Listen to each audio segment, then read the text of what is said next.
এদিকে সোশ্যাল মিডিয়ায় সেনা জওয়ানদের ক্ষোভ আর তার জেরে স্মার্টফোন ব্যবহারে আরো করা হলো এবারে সেনাবাহিনী। বিস্তারিত জানাবেন আমাদের প্রতিনিধি কমলিকা সেনগুপ্ত আমাদের সঙ্গে রয়েছেন। কমলিকা, দেখো, সেনা সূত্রে যেটা জানা যাচ্ছে সেটা হচ্ছে স্মার্টফোন সেনাবাহিনীতে কখনোই কিন্তু ব্যবহার করা যায় না।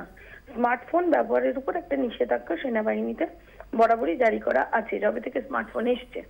ফরওয়ার্ড এরিয়া এবং পোস্ট কোনো জায়গায় ব্যবহার করা যায় না, শুধুমাত্র পিআরও যে অফিসগুলো আছে তাতে স্মার্টফোন ব্যবহার করা যায়।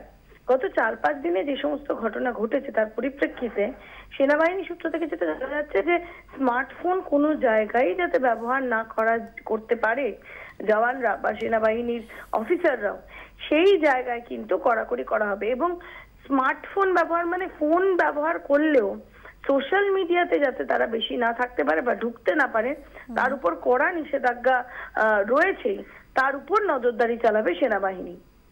ধন্যবাদ কমলিকা।